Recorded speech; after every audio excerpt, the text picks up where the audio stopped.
देखिए, मैं अर्ज कर रहा था कि हमें सबको अपना सीने से लगाना चाहिए, अपनाना चाहिए।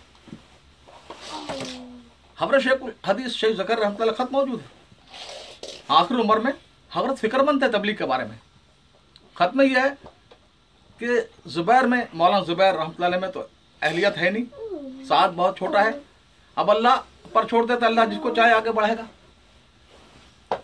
देखिए, मौलाना साहब ने जो कदम उठाए हैं उससे बनिएपने पर जद पड़ी है। मसलन निज़ामुद्दीन में उन्होंने ये किया कि कोई शख्स अहले सरबत, कोई मालदार माल की वजह से नहीं ठहर सकता कमरे में, मेहमान खाने में। पहले ठहर जाते थे बहुत सारे। दूसरा काम उन्होंने क्या, खाना सब एक कर दिया, कोई खवास नहीं होगा, सब बराबर है, खाना एक कर दिया। फिर 4-6 लोगों ने इजारदारी काम कर रखी थी बैरून मुल्क के टिकटों पर कि हम टिकट बुक कराएंगे। अब मौलाना साहब ये कहने, हर इलाके वाले, हर सूबे वाले अपने यहां से टिकटें बुक करा कर यहां पर आए, उनकी इजारदारी खत्म होगी। फिर कुछ लोगों ने यह कर रखा था कि साउथ अफ्रीका और अमेरिका और कनाडा, पनामा, बारबाडोस वही जाएंगे। ये सारी इजारदारी खत्म कर दी है। तिल मिला रहे, इससे कोई बात बनी। तो उन्होंने बहुत सारे, उन्होंने कहा देखो सारे निजामुद्दीन आ तो रमजान गुजारने के लिए अपने अपने मस्जिद में, अपने अपने शहर के मरकज में एहतिकाफ करो। अल्लाह की रहमतें, बरकतें रमजान में सब जगह आती है, सारी उम्मत पर, सिर्फ निजामुद्दीन पर नहीं आती है। तो बहुत सारे इकदाम उन्होंने किए, तो जिसकी वजह से बाज लोग तिल मिला रहे हैं उन पर। और मौलाना साहब चाहते हैं कि सबसे साथ ताल्लुक कायम करें, और अब इंशाअल्लाह इस पर आगे कदम बढ़ेंगे। देखिए, हज़रत मौलाना असद मदनी रहमतुल्लाह बड़ी शख्सियत थे। जब वो यहां पर तशरीफ लाए, बहुत पहले की बात है, इब्राहिम मुल्ला थे अपटन पार्क में। अजीब आदमी था ये, जो भी आलिम ठहरता अपनी जात से खिदमत करते हुए ऐसा किसी को नहीं देखा, अपनी जात से। तो वहां पर मैं उनकी मस्जिद का इमाम था। अब बहुत करीब से मौलाना देखा। मौलाना साहब ट्रेन का सफर हुआ हमारा, बरी जाने के लिए मानचेस्टर तक ट्रेन में। देखा कि मौलाना अपना बैग खुद उठा रहे हैं, किसको नहीं उठाने दिया। खिदमत खुद कर रहे हैं, चाय पिला रहे हैं, खाने पीने की चीज दे रहे हैं। और मैं देखा कि मामूली सब इस तरह है, और तहज्जुद में बहुत पहले उठ जाते हैं, और बर्फ जमा हुआ है, हजरत चहलकदमी फरमा रहे हैं आधे मील तक। मैंने अर्ज किया, हजरत इतनी बर्फ है, कल मौल साहब पता नहीं कल जिंदगी कहाँ गुजारनी है, हो सकता है कल जेल जाना पड़े, हर किस्म की जिंदगी तैयार रहना चाहिए। अब मेरा एक मामूल यह रहा कि ऐसे अकाबरीन जो आते हैं, या बड़े बड़े तसव्वुफ के बड़े अहलुल्लाह आते हैं, तो यहाँ एक तबका है उनके साथ लग जाता है। इसलिए मेरा मामूल यह कि इन बुजुर्गों से मैं यहां नहीं मिलता, वहां जाकर हाजिरी देता हूं। तो मौलाना असद मदनी रहमतुल्लाह, एक बार मैं मशवरे में था डिसबरी में, शाम का वक्त था, और रात को शाबाद हमें वापस आना था लंदन।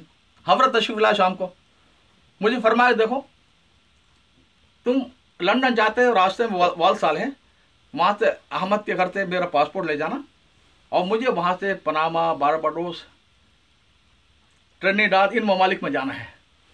और मेरा वीज़ा आ गया है, वहां से एम्बेसी में मौजूद है, वीज़ा ले लेना, पासपोर्ट मत देना, क्योंकि परसों मेरा सफ़र है सुबह 9-10 बजे।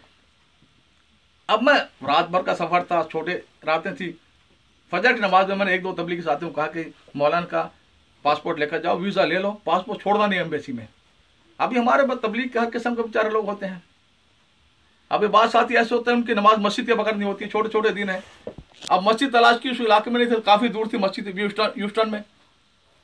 अब वो छोटे दिन में नमाज होती है जोहर की, उसका थोड़ी देर बाद असर हो जाती है, 1.25 घंटे के बाद। अब इन्होंने असर भी रुके, वापस आए तो एम्बेसी बंद होगी। अब मौलाना, मुझे रात को शाम में पता चला, मैं परेशान हो गया। मौलाना बहुत ताकीद मुझे की थी, मौलाना जलाल में आ जाएंगे। अब मैंने इब्राहिम जहाँ ठहरे थे, इब्राहिम मुल्ला साहब, उनको फ़ोन किया कि मौलाना को वालसाल में बता देते, जितना गुस्सा होना वहीं गुस्सा हो जाए, आना है। लेकिन वो इब्राहिम मुल्ला का मेरी हिम्मत नहीं, पर बनाने दे। हम रात को हम पहुंचे, मैं और 3-4 तबलीग के साथी, फैजुल फ़कार जो हमारा अमीर हैं, और दूसरा और भी। अब हजरत जब तशरीफ लाए रात को इशा के वक्त में, मैंने हिम्मत करके अर्ज की, हजरत एक गलती होगी, फरमाया क्या हुआ? मैं घबरा, साथी गए थे आपके वीज़ा लेने के लिए, वो नमाज पढ़ने का, इतने में एम्बेसी बंद होगी, वहीं रह गया। हजरत, ये क्या कर दिया तुमने?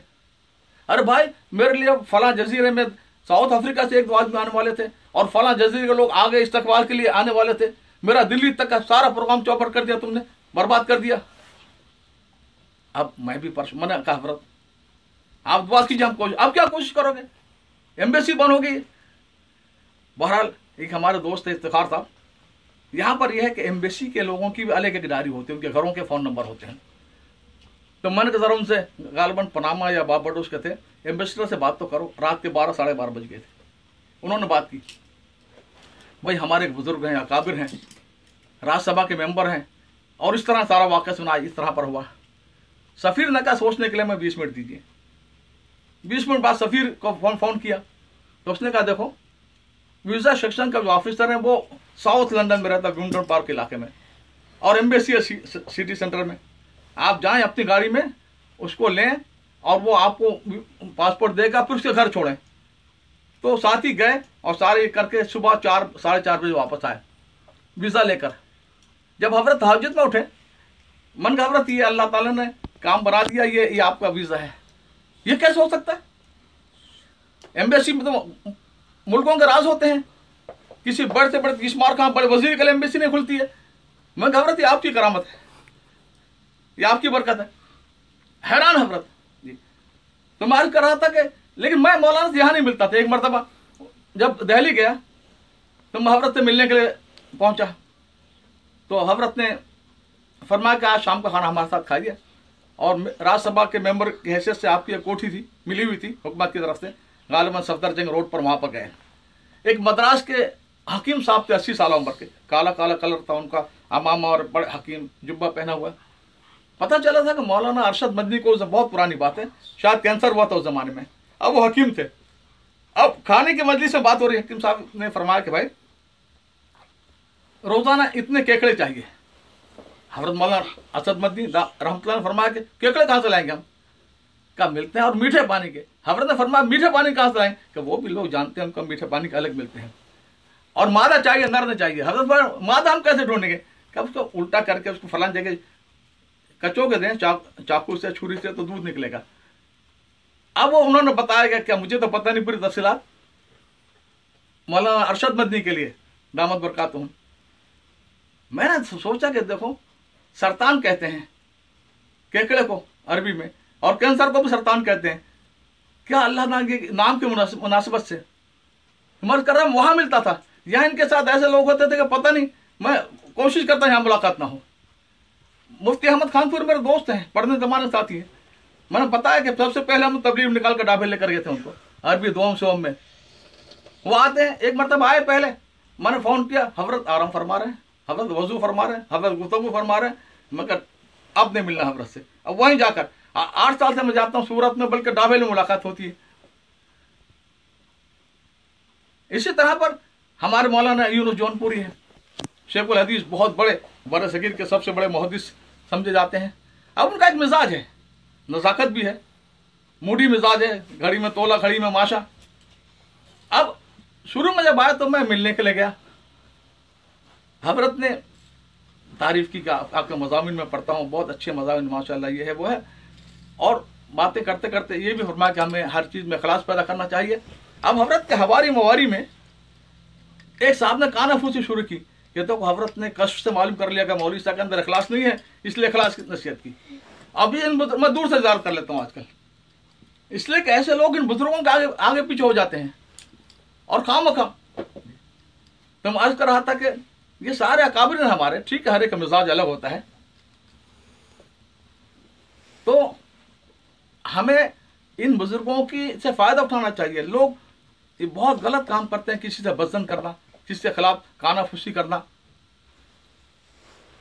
हवारी मवारी एक साहब अभी कहने लगे मुझे कि देखिए हाफिज पटेल तो बहुत अच्छे आदमी थे, उनके हवारी मवारी गलत हैं। आलिम है वो भी जो कहने वाले। मैं कहा देखिए, बात यह है कि जितने हमारे हुक्मरान हैं 60 मुस्लिम मुल्कों के, जो यहूदियों के एजेंट हैं और मगरिब अमेरिका कहने पर चलते हैं, उनके बारे में भी तावील हम कर सकते हैं। वो खुद तो बहुत अच्छा, उनके हवारी मवारी गलत है। ये तावील आप फिरौन, शद्दाद और नमरूद के बारे में कर सकते हैं। एक आदमी ने अपने इर्द गिर्द आकर गलत आदमी रखा तो वो कसूरवार है, उसका कसूर है। अपने इर्द गिर्द किन आदमी को रखा ये देखना चाहिए, जिम्मेदार आदमी खासतौर पर। हम हाफिज पटेल पर के मुझ पर बड़े एहसान भी हैं। देखिए हाफिज साहब बड़ी मोहब्बत फरमाते थे, मुझे पता है हजारों का मजमा है, इज्तिमा हो रहा है, लेकिन हाफिज साहब को मेरी फिक्र होती थी कि इसे अकेले अगर 2 आदमियों को नींद नहीं आएगी इससे लोगों खर्राटी की वजह से, अब उन्हें फिक्र होती थी अकेले इंतजाम करे। मेरे साथ बहुत सुलूक, मेरा कोई जाति उनका कुछ वो नहीं है, लेकिन मैं ये कि अगर ये चीजें ना होती तो काम 10 गुना बढ़ जाता। आज जो महदूद हो गए काम, हर मस्जिद में चंद आदमी है, मस्जिद तबलीग कहलाते हैं, ये चंद आदमी का काम नहीं था, पूरी उम्मत का काम था। तालीम में अगर 5 आदमी बैठे हैं तो 500 में से 5 क्यों बैठे हैं, सबको बैठना चाहिए था। तो ये जो दिलों की तंगियां हैं और जो असबियत, ये आज का बहुत बड़ा फितना है उम्मत के अंदर में और दीन के अंदर में, खासतौर पर दीन के किसी शोबे में और खासतौर पर दावत में तो होनी नहीं चाहिए। दाई को तो तबलीग वालों को हर एक के पास जाना और अपना समझ कर जाना है। तो हमें जो है इस तरह पर करना चाहिए। मौलाना सलीम दोहराते हैं, ये बड़े दूसरे नंबर के पीर हमारे इस मुल्क के, अच्छे आदमी हैं। मैं तो जब भी गया उन्होंने अब बहुत मोहब्बत, इकराम, अकीदत से मिले और बड़ी खूबियों के मालिक हैं। उनकी एक चीज़ मुझे बहुत पसंद है कि उन्होंने एक मामूल बना रखा है, जो जमात आती है पूछता आलिम है तो बयान करें, नहीं है आलिम तो मौलाना खुद बयान करते हैं और उनमें से कहते हैं तुम तश्कील करो। काश के दूसरे उलमा को भी इतनी तौफीक होती है करने की। यहाँ पर तशरीफ लाए थे गुजरात में, मेरा घर के 100 कदम पर मदनी गर्ल स्कूल है, उसके बनाने वाले हमारे तबलीग के पुराने साथी हैं अब्दुल करीम।